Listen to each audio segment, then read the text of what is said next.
آؤ ملنے گلے جشن جمہوری ہے، آؤ ملنے گلے جشن جمہوری ہے۔ بسم اللہ الرحمن الرحیم، الحمد للہ وکفی وسلام علی عباده الذین اصطفی، اما بعد۔ شاہراہ کون و مدح کی راہ دکھلاتا رہا، گمراہان شرک کو توحید سکھلاتا رہا، پرچم اسلام اپنے درخشاں کے روح میں بت قدوں کی چار دیواری پر لہراتا رہا، اور اس گلی میں عصر حاضر کا فقیر بے مثال سنت خیر الورا کے زمزمے گاتا رہا۔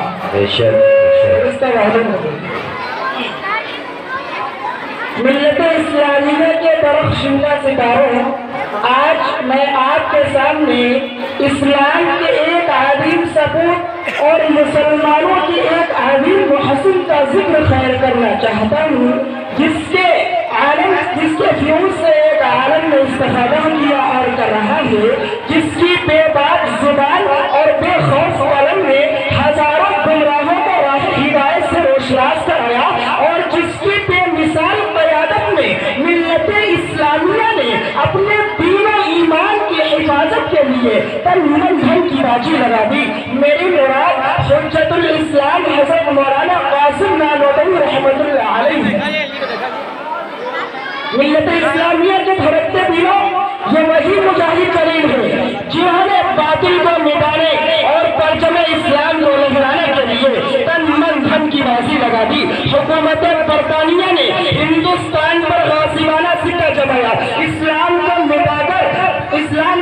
کر عیسائیت کی تبلیغ شروع کی، ظلم و ستم کے پہاڑ توڑے گئے، کئی لاکھ مسلمانوں کو شہید کر دیا گیا، جن کے گھروں میں ہاتھی جھونتے تھے پھوٹا کٹورا لے کر قدر کی بھیک مانگنے پر مجبور ہو گئے، شاہی خاندان کی بیگماتیں سروں پر پھٹی چادریں ڈال کر گھروں میں کھانا پکانے کی نوکری کرنے لگی، وہ پردہ نشین عورتیں جن کے دیدار کو چاند سورج ترستے تھے قدر کی بھیک مانگنے پر مجبور ہو گئی۔ ہر طرف تباہی و بربادی کا دور دورہ تھا، خون پانی کی طرح بہ رہا تھا، لاشیں گلی کوچوں میں اس طرح پڑی ہوئی تھی کہ پرندے اور پرندے ان کو دن دہاڑے موڑتے پھسلتے پھرتے تھے۔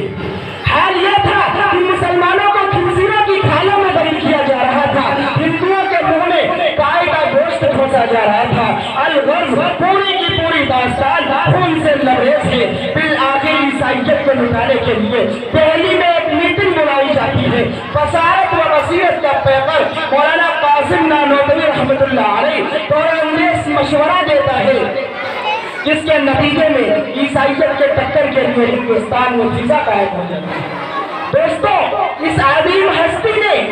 عیسائیت کو مٹانے کے لیے کیا کچھ نہیں کیا۔ شاملی کا میدان ہے، حق و باطل کی جنگ جاری ہے، آپ میدان جنگ کے ایک کونے میں جا کر بیٹھ جاتے ہیں، حکومت برطانیہ کا ایک بھٹو موقع پا کر آپ کے پاس آتا ہے اور کہتا ہے، اے قاسم، تم نے بہت سر مارا ہے، آج میری چمکتی ہوئی تلوار تمہاری خبر لے گی۔ پیش شاختہ مرد مجاہد کی زبان سے یہ الفاظ نکلتے ہیں، یار کیا بتا رہا ہے، اپنے پیچھے کی خبر تو لے لے، عقل سے توڑا انگریز کیوں ہی سر گھماتا ہے۔ مولانا قاسم نانوتوی رحمۃ اللہ علیہ کی تلوار بجلی کی طرح چمکتی ہے اور اس کو زمین پر تڑپا دیتی۔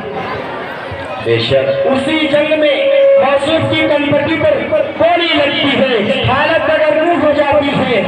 کپڑے خون سے شرابور ہو جاتے ہیں، مگر یہ عزم استقلال کا یہ پہاڑ اٹھتا ہے اور دیکھتا ہے کہ گولی کا نشان کہیں نظر نہیں آ رہا۔ حکومت برطانیہ نے ایک ناپاک سازش کی، ہندو قوم کو مسلمانوں کے مقابل کھڑا کیا، مگر ہندوستان کے مسلمانوں کو سیاسی اہمیت بھی حاصل تھی۔ انگریزوں نے ہندوؤں کو آگے بڑھایا اور مسلمانوں کو گھٹایا۔ جب معاشی و سیاسی میدان میں ہندو قوم آگے بڑھی تو اس کو مذہب کی برتری سجھائی، ہندو اور ہندو مسلم کو آپس میں لڑایا۔ چنانچہ 1876 عیسوی میں شاہجہاں پور کے قریب چاندہ پور گاؤں میں